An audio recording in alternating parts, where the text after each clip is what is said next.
Willie Edwards a passé sa vie à naviguer dans des eaux qui effacent les erreurs sans pitié. Les marais de Louisiane ont avalé des hommes forts, des chasseurs chevronnés et des nouveaux venus imprudents, mais Willie leur a survécu pendant des décennies. Il connaissait leurs humeurs, leurs silences et leurs violences soudaines mieux que la plupart des gens ne connaissent leur propre quartier. Mais rien dans toutes ces années ne l'a préparé au cauchemar qui s'est déroulé il y a 3 jours, lorsque son bateau de confiance est devenu un piège, et que le marais lui-même a semblé se transformer en un bourreau, attendant patiemment de finir le travail. Ce qui a commencé comme une journée de routine à chasser les alligators s'est terminé avec Willie luttant pour sa vie d'une manière qui a encore secoué toute la communauté jusqu'au plus profond d'elle-même.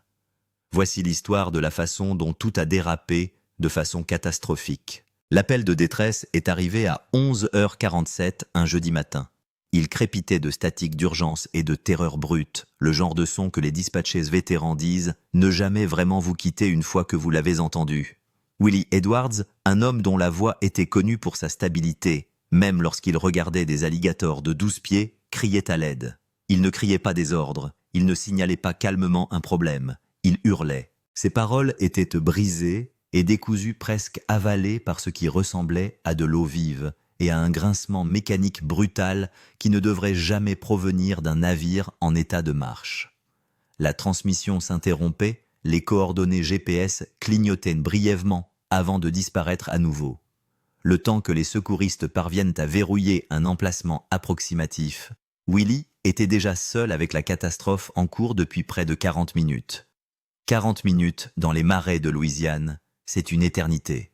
Chaque seconde compte, chaque ondulation peut signaler un danger.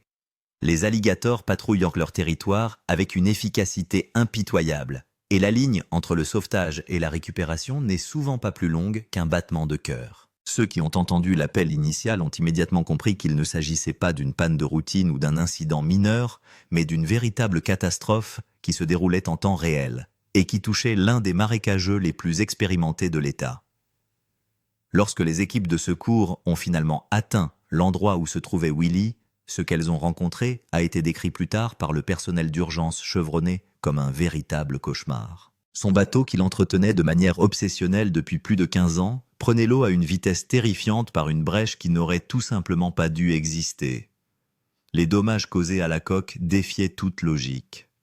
Willie se trouvait à l'intérieur de l'embarcation, en train de couler jusqu'à la poitrine dans l'eau sombre des marais, se servant de ses mains nues pour maintenir une section compromise de la coque, tout en essayant de maintenir en vie avec son pied une pompe de cale défaillante. Il luttait à la fois contre la physique, le temps et la panique. Son visage exprimait l'épuisement creux qui ne vient que de l'adrénaline soutenue et de la certitude rampante que la mort se rapproche. Mais l'état du bateau, aussi horrible soit-il, n'est même pas le pire. Ce qui a vraiment glacé le sang des sauveteurs, c'est ce qui l'entourait. Au moins 7 alligators adultes s'étaient rassemblés autour du bateau en détresse, attirés par les vibrations, le bruit et le chaos. Ils tournaient en rond lentement, délibérément. Ils n'attaquaient pas encore, mais quiconque connaît les alligators sait ce que cela signifie. Cela veut dire attendre. Leur présence transformait une situation déjà désespérée en une bombe à retardement. Un mauvais mouvement, un faux pas, un moment où la force de Willie faiblissait et les prédateurs saisissaient leur chance. L'extraction dura 23 minutes. 23 minutes qui s'étirèrent en un temps qui parut interminable. Chaque seconde que Willie passe dans l'eau augmente les risques. L'hypothermie s'installe malgré la chaleur du marais. Les alligators s'enhardissent. L'embarcation compromise s'enfonce un peu plus à chaque instant, menaçant de l'entraîner sous l'eau si elle cède complètement. Les sauveteurs travaillent avec un équilibre entre vitesse et retenue, sachant que la précipitation peut provoquer les animaux ou déstabiliser davantage la coque, mais que l'hésitation peut être tout aussi mortelle. Lorsqu'ils parviennent enfin à faire monter Willie sur le bateau de sauvetage, son corps a complètement lâché. Il s'est effondré sur place. Ses mains étaient déchiquetées, déchirées par des arêtes métalliques et des éclats de fibres de verre. Sa température centrale avait chuté en territoire dangereux. Ses yeux portaient ce regard inimitable de 1000 mètres, le regard de quelqu'un qui a regardé la mort en face et qu'on a à peine laissé s'en éloigner. Quelques minutes après son sauvetage, le bateau dont il venait de s'échapper glissa sous la surface et disparut dans les eaux troubles. Le marais le récupéra sans cérémonie, entraînant presque son propriétaire avec lui. La nouvelle de l'incident se répandit dans la communauté des marais comme une traînée de poudre. Chaque récit ajoutait de nouvelles couches d'horreur à un récit déjà brutal. Willie Edwards, l'intouchable Willie, avait failli mourir dans les eaux mêmes où il avait bâti sa réputation et son gagne-pain. Si cela pouvait lui arriver, murmuraient les gens, cela pouvait arriver à n'importe qui. Mais ce que personne n'avait encore réalisé, c'est que ce cauchemar n'était pas terminé. Il ne faisait que commencer. Pour comprendre l'onde de choc qui s'est propagée dans la communauté des marais de Louisiane, il faut savoir qui est Willie Edwards et ce que son nom représente. Il ne s'agit pas d'un nouveau venu imprudent ou de quelqu'un qui a ignoré les signes avant-coureurs. Willie Edwards est un membre de la famille royale des Bayous, un chasseur d'alligators de 3e génération, dont le nom de famille apparaît aussi souvent dans les livres de records que dans les légendes locales. Lorsque l'on parle des meilleurs qui aient jamais travaillé dans ces eaux, le nom de Willie est prononcé en premier, souvent sans hésitation. Il a commencé à courir les lignes avant d'avoir l'âge de conduire, apprenant le métier auprès d'un père et d'un grand-père qui étaient eux-mêmes considérés comme des maîtres. Lorsque Willie a eu 21 ans, il surpassait déjà des chasseurs 2 fois plus âgés que lui, ramenant des prises qui faisaient trembler d'incrédulité les vétérans les plus chevronnés. Sa compréhension du comportement des alligators frise l'étrange. Il lit l'eau, la météo et les signes subtils de danger avec une intuition qui a sauvé des vies plus souvent qu'on ne peut le compter. Au cours des 34 années passées dans les marais de Louisiane, Willie a survécu à des situations qui auraient entraîné la mort d'autres personnes. Il a été mordu, jeté d'un bateau, pris dans des tempêtes qui ont explosé en plein ciel, piégé par des pannes d'équipement dans les pires endroits possibles. Il a affronté des alligators qui auraient fait fuir la plupart des gens dans la terreur. Chaque fois, Willie a survécu. Et plus que cela, il a survécu avec une compétence calme, presque sans effort, qui a fait passer l'impossible pour de la routine. Les histoires de ces accidents évités de justesse sont devenues des légendes racontées et racontées à nouveau dans les magasins d'appât, les bars et les rampes de mise à l'eau de toute la région. Mais la réputation de Willie ne reposait pas uniquement sur sa robustesse. Il était connu comme l'un des opérateurs les plus soucieux de la sécurité sur l'eau. Il entretenait son équipement avec une discipline quasi religieuse, remplaçant les pièces bien avant qu'une défaillance ne soit possible. Il suivait des protocoles que d'autres considéraient comme excessifs, emportant des systèmes de secours pour ces systèmes de secours. Lorsque les habitants des marais avaient besoin de conseils, ils appelaient Willie. Lorsque quelque chose n'avait pas de sens, ils appelaient Willie. Lorsque l'expérience comptait plus que la bravade, ils appelaient Willie. Cette réputation a fait de lui un choix naturel lorsque les producteurs ont cherché des voix authentiques pour les gens des marais. Willie n'était pas seulement compétent, on lui faisait confiance. Il expliquait le métier d'une manière que les spectateurs qui n'avaient jamais vu un bayou pouvaient comprendre. Ces épisodes n'étaient pas populaires à cause d'un drame fabriqué, mais parce que les téléspectateurs le croyaient. Lorsque Willie disait que quelque chose était dangereux, cela avait du poids. Lorsqu'il démontrait une technique, on comprenait que c'était la bonne façon de faire. Parmi les autres membres de la troupe, on parle de Willie avec un respect qui frise la vénération. Les jeunes chasseurs recherchent son mentorat, les vétérans son jugement. Il a servi de médiateur officieux d'autorité technique et de présence rassurante lorsque les émotions menaçaient de l'emporter sur la raison. Dans une communauté qui distribue rarement des louanges à la légère, Willie Edwards a gagné un respect qui semble inébranlable. Même son bateau, celui qui a failli devenir sa tombe, reflétait cette norme méticuleuse. Willie le traitait comme un chirurgien traite ses instruments. Chaque système était inspecté, chaque journal soigneusement tenu à jour, chaque détail pris en compte. C'est pourquoi ce qui s'est passé ensuite est si troublant. Parce que si quelque chose d'aussi catastrophique a pu arriver à Willie Edwards sur un bateau entretenu à la perfection, alors le danger est plus profond qu'on ne veut l'admettre. Les pièces ont été achetées auprès de fournisseurs réputés et installées correctement. D'autres chasseurs ont plaisanté, en disant que le bateau de Willie était probablement plus sûr que les maisons de la plupart des gens, et c'est pourquoi l'incident a frappé si fort. Si Willie Edwards, avec toute son expérience, toute sa prudence, toute sa préparation, pouvait finir par se battre pour sa vie à cause d'une défaillance du bateau, Qu'est-ce que cela disait des risques que tout le monde prenait? Si son bateau, méticuleusement entretenu, pouvait le trahir, pouvait-on faire confiance à n'importe quel bateau? L'impact psychologique de voir une figure intouchable frôler la mort a eu des répercussions qui sont allées bien au-delà de l'intérêt d'un seul homme. Les enfants de Willie, qui avaient prévu de le suivre dans l'entreprise familiale, ont soudain été confrontés à des questions de la part de leurs épouses et de leurs amis qui se demandaient si la tradition valait la peine de prendre des risques. Les partenaires commerciaux ont commencé à revoir leurs propres protocoles de sécurité avec une urgence nouvelle.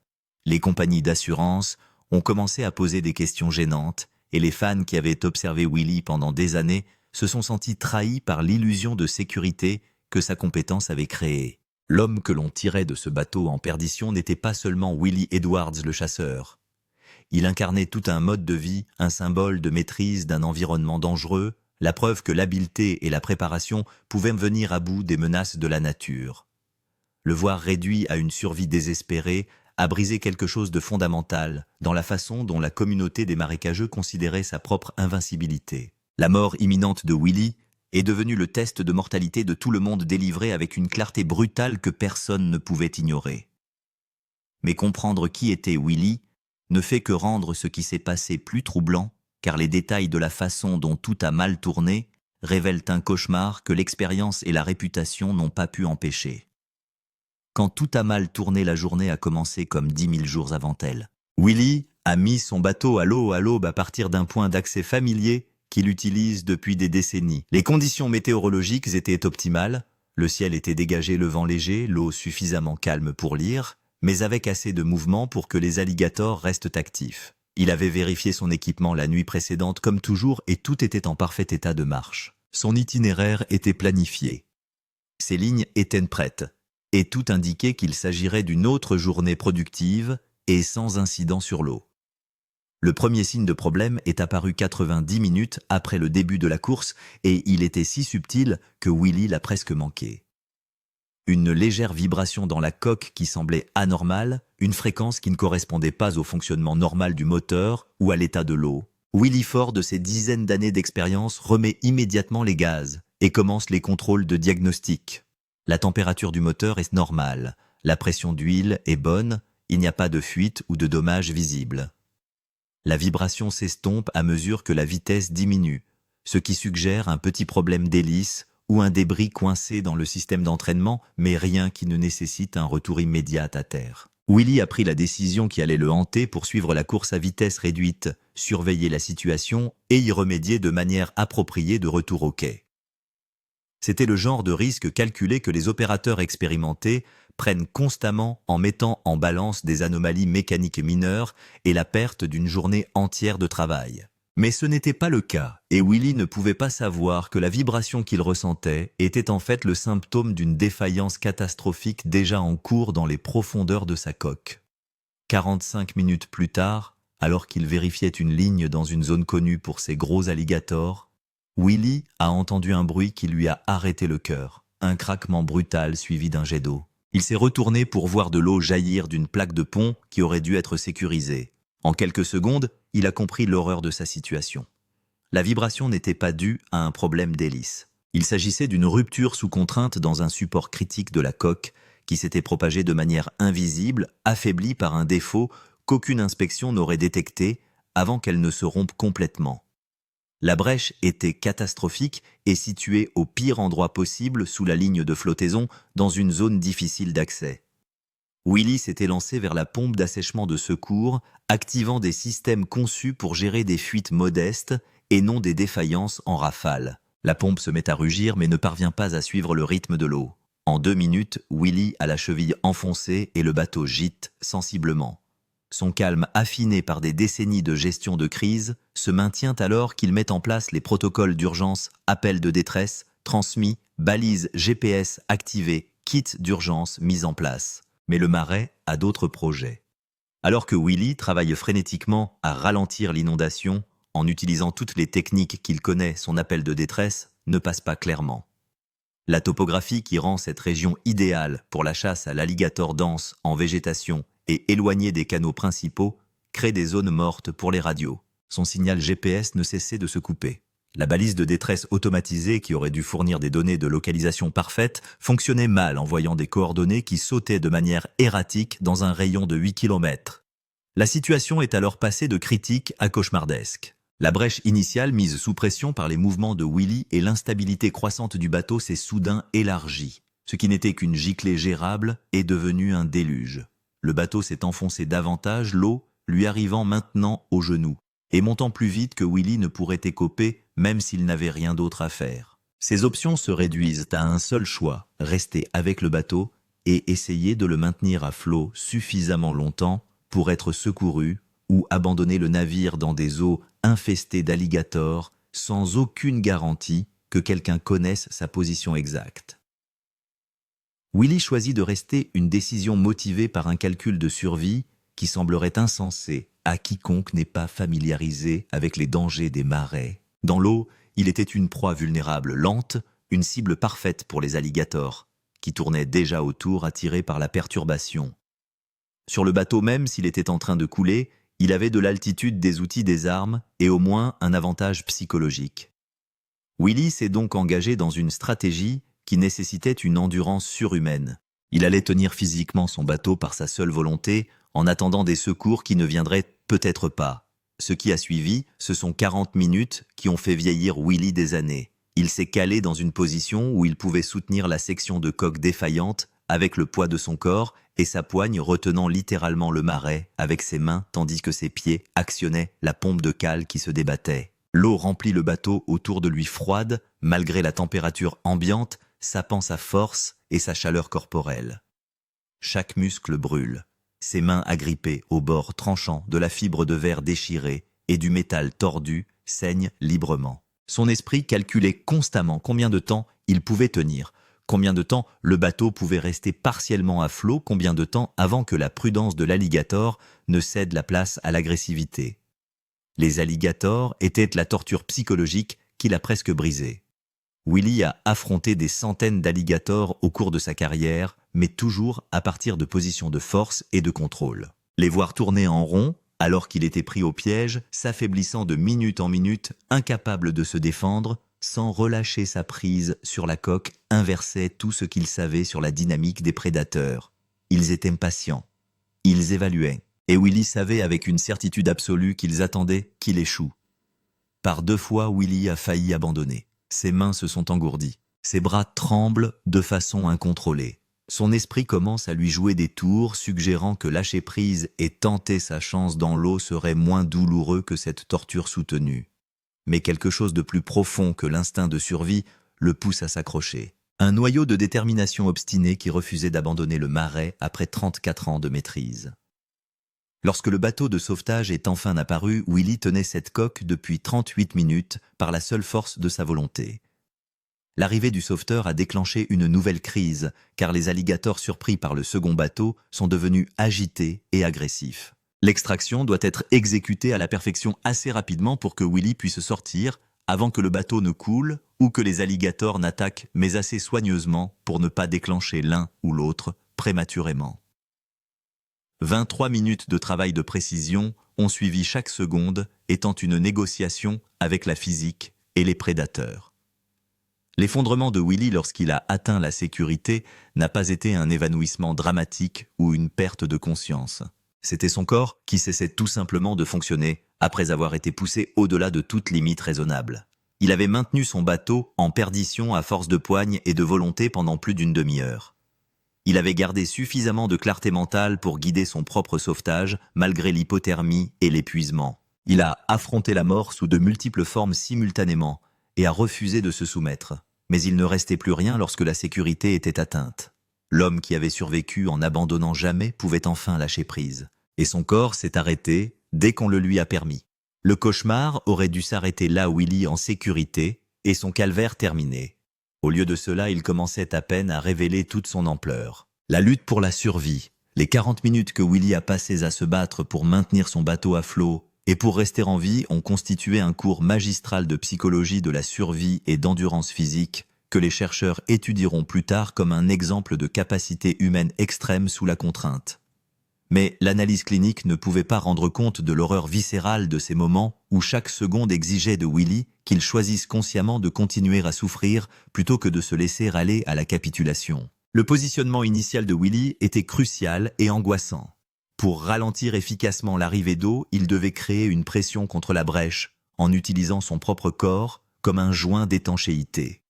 Cela signifiait qu'il devait se caler à un angle qui sollicitait au maximum le bas de son dos et ses épaules, tandis que ses mains agrippaient du métal déchiré et des éclats de fibres de verre qui lui tranchaient les paumes à chaque micro-ajustement. La position n'était pas tenable pendant quelques minutes, encore moins pendant la majeure partie d'une heure, mais la viabilité n'avait pas d'importance. Seule la survie comptait.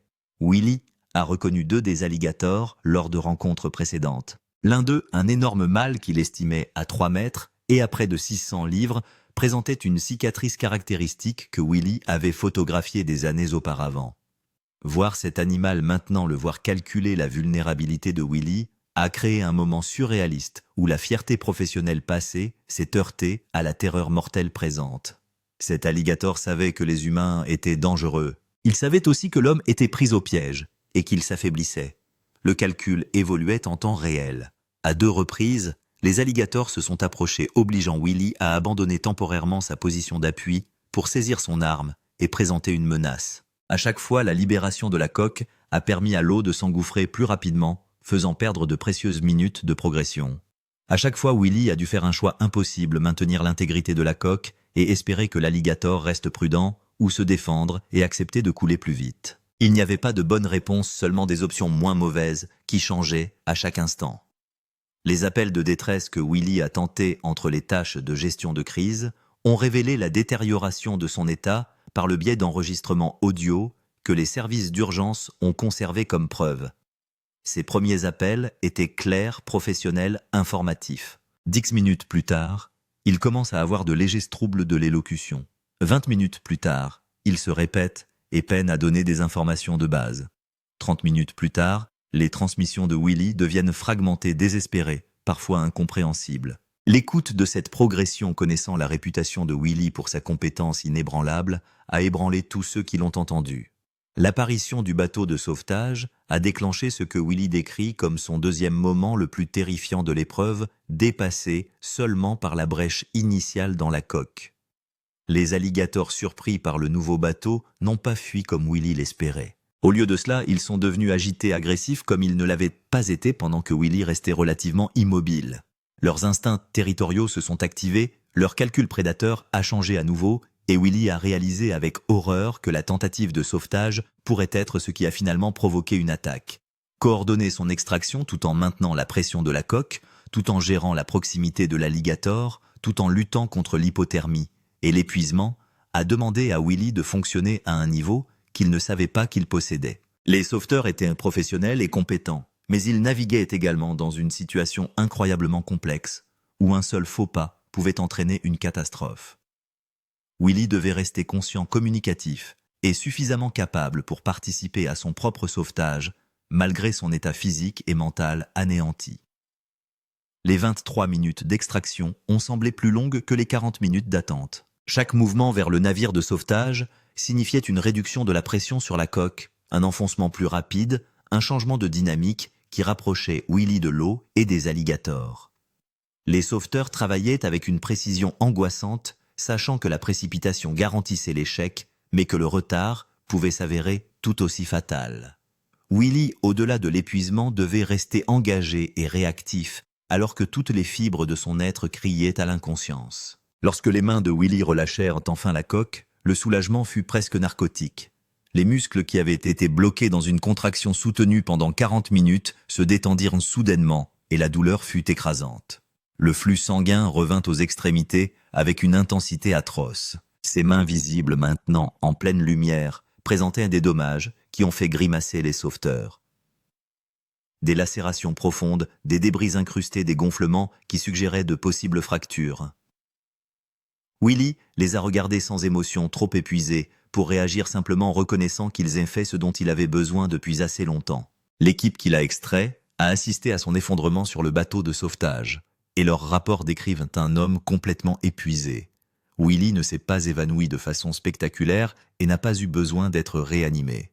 Il s'est tout simplement arrêté. Tous les systèmes que l'adrénaline et la volonté avaient maintenus opérationnels se sont éteints dès qu'il a été possible de le faire en toute sécurité. Sa température corporelle était dangereusement basse. Ses signes vitaux étaient inquiétants. Son état psychologique se situe quelque part entre l'épuisement et un territoire sans nom. Et derrière eux, son bateau libéré de l'emprise mortelle de Willy a coulé en moins de 3 minutes, disparaissant dans une eau qui a failli emporter son propriétaire. Suite et révélation. Le médecin des urgences qui a examiné Willy 3 heures après son sauvetage a rédigé un rapport qui allait jouer un rôle central dans les enquêtes ultérieures.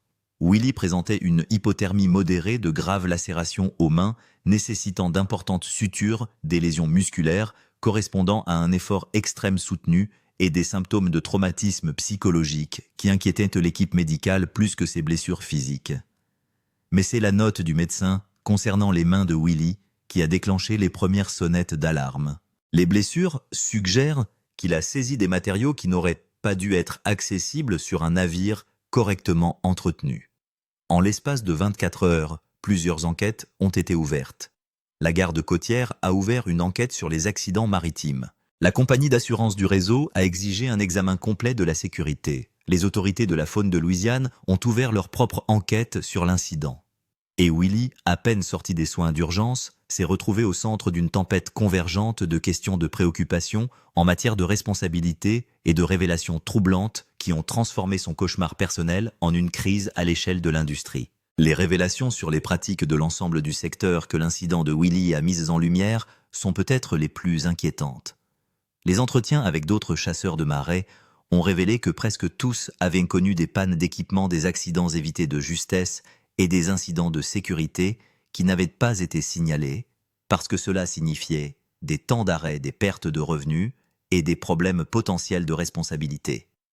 La culture de l'autonomie, qui a fait le succès de ces chasseurs, les a également rendus réticents à reconnaître les vulnérabilités ou à demander des comptes aux fournisseurs de services et aux fabricants. Willy lui-même en convalescence physique, mais en pleine transformation émotionnelle, a fourni un témoignage qui a ébranlé les enquêteurs.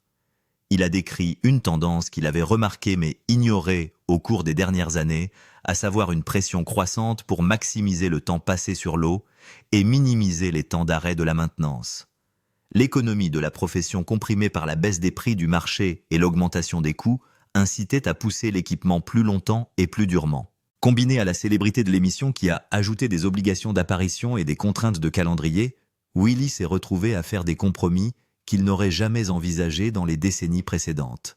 Ses aveux ont déclenché un examen plus large de la manière dont la production télévisuelle influence les pratiques de sécurité.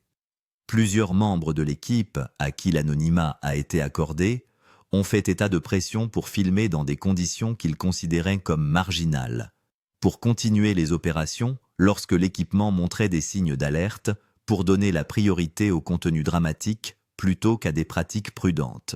La chaîne a nié avec véhémence avoir créé des conditions dangereuses, mais le schéma décrit par de multiples sources suggère que la pression indirecte et les exigences de programmation ont créé un environnement où la sécurité est devenue secondaire par rapport à la production de contenu.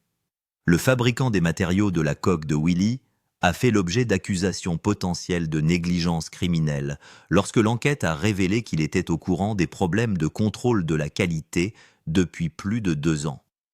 Des documents internes ont montré des analyses coûts-avantages qui calculaient littéralement les taux de défaillance acceptables par rapport aux dépenses liées au rappel. L'expérience de mort imminente de Willy n'était pas un accident imprévisible, mais un résultat statistiquement prévisible que l'entreprise a jugé financièrement préférable à la résolution des problèmes sous-jacents.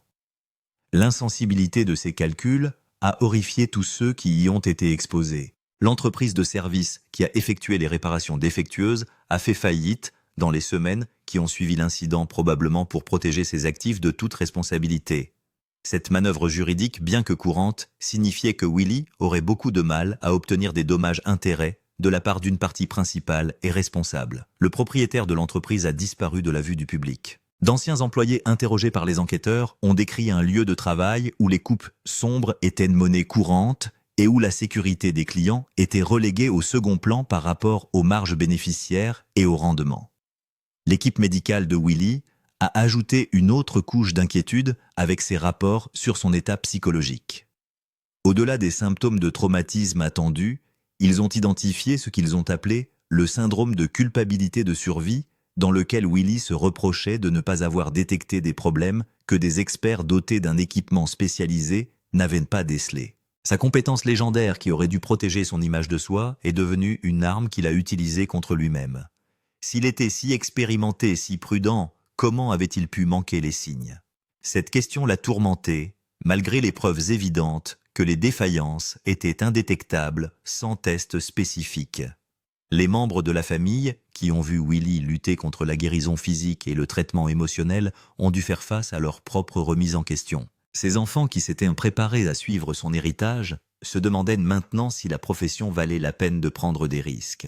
Sa femme, qui avait soutenu sa carrière pendant des décennies, a admis en privé qu'elle n'avait jamais ressenti autant de terreur qu'en écoutant ses appels de détresse, sachant qu'il luttait pour sa vie et qu'elle était impuissante.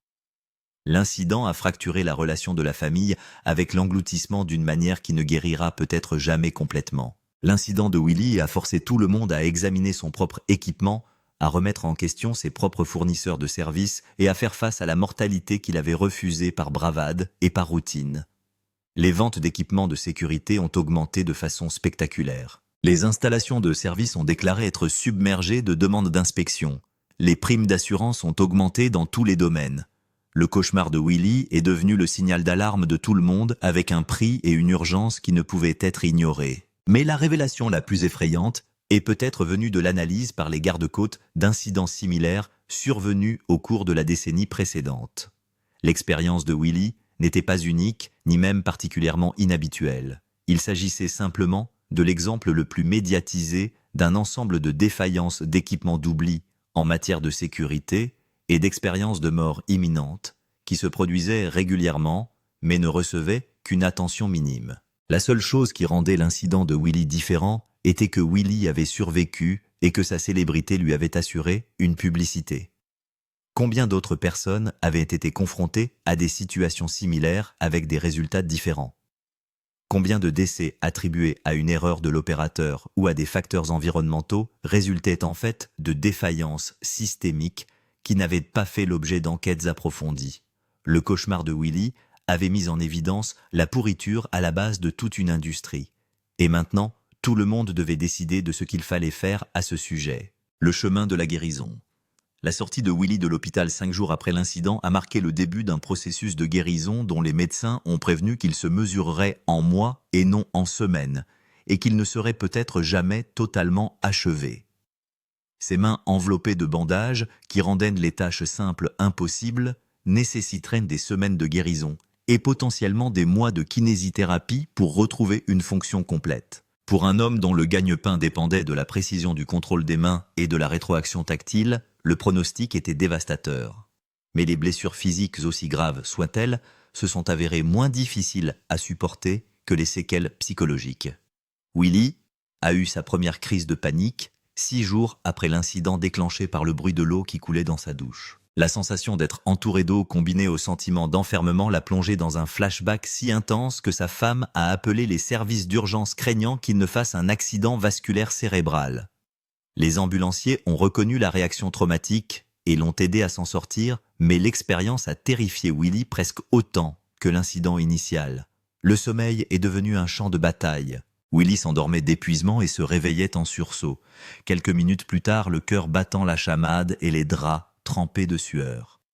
Ses rêves repassaient en boucle le naufrage du bateau, recréant parfois fidèlement les événements réels, introduisant parfois des variantes horribles où les alligators attaquaient, où le bateau de secours n'arrivait jamais, où ses mains lâchaient quelques secondes avant l'arrivée des secours. Il se réveillait les poings serrés si fort que les plaies cicatrisées se rouvraient, tachant de sang les bandages et les draps. L'évaluation psychologique exigée par sa compagnie d'assurance fait état d'un syndrome de stress post-traumatique, d'une dépression et de ce que le spécialiste appelle une crise existentielle, liée à une perturbation de l'identité professionnelle.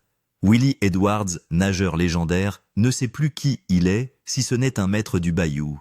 La vulnérabilité dont il a fait l'expérience a brisé une image de soi construite pendant 34 ans. Le thérapeute a recommandé un suivi psychologique approfondi, la prise éventuelle de médicaments, et plus difficile encore l'acceptation du fait que Willy ne reviendrait peut-être jamais à l'eau avec la même confiance et les mêmes capacités qu'auparavant.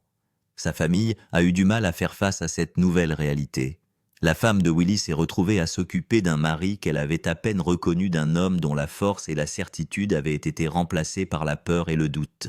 Leurs enfants, en particulier, ces fils qui avaient été élevés dans les récits de l'invincibilité de leur père, luttaient pour réconcilier l'homme diminué devant eux avec la légende qu'ils avaient idolâtrée. Les dîners de famille devinrent des affaires tendues où chacun s'efforçait d'agir normalement tout en évitant les sujets qui pourraient déclencher la détresse évidente de Willy. Les implications financières ajoutèrent du stress à une situation déjà accablante. Les frais médicaux de Willy, malgré l'assurance, ont entraîné des dépenses importantes. Son incapacité à travailler a entraîné une perte de revenus au moment précis où les dépenses ont augmenté. Les batailles juridiques sur la responsabilité et les dommages prendront des années à résoudre, et les avocats ont averti que le recouvrement effectif de dommages significatifs était incertain, étant donné la faillite de l'établissement de service et les manœuvres juridiques du fabricant. La production de nouveaux épisodes a été suspendue pour une durée indéterminée, éliminant également cette source de revenus. Les dirigeants de la chaîne, confrontés à leur propre crise de responsabilité et à un désastre en matière de relations publiques, ont d'abord maintenu des déclarations publiques de soutien tout en calculant en privé comment minimiser les dommages. Lors de réunions auxquelles Willy n'a pas assisté, il a été question de savoir si l'émission pouvait continuer avec Willy mis à l'écart s'il devait attendre son rétablissement, si l'incident créait trop de risques pour la réputation de l'émission. Willy a appris par des canaux détournés qu'il était considéré comme un handicap plutôt que comme un membre apprécié de la troupe, ce qui a ajouté la trahison à son fardeau psychologique. Pour l'instant, Willy vit dans l'incertitude entre ce qu'il était et ce qu'il devient. Ses mains guérissent, mais ne seront plus jamais les mêmes. Son esprit se rétablit, mais porte des cicatrices permanentes. Son identité évolue, mais n'a pas encore trouvé de terrain stable. Le nageur légendaire qui a maîtrisé le bayou de Louisiane pendant 3 décennies a été remplacé par un homme qui apprend à maîtriser son propre traumatisme un jour difficile après l'autre. La question de savoir s'il retournera un jour dans l'eau qui a failli l'emporter importe moins que celle de savoir s'il pourra trouver la paix avec l'homme qu'il est devenu par la suite. Ce voyage se poursuit sans destination précise ni succès garanti. Mais Willy continue de se battre, de survivre, de refuser de s'abandonner complètement au cauchemar qui a tenté de le détruire. Et pour l'instant, cela doit suffire.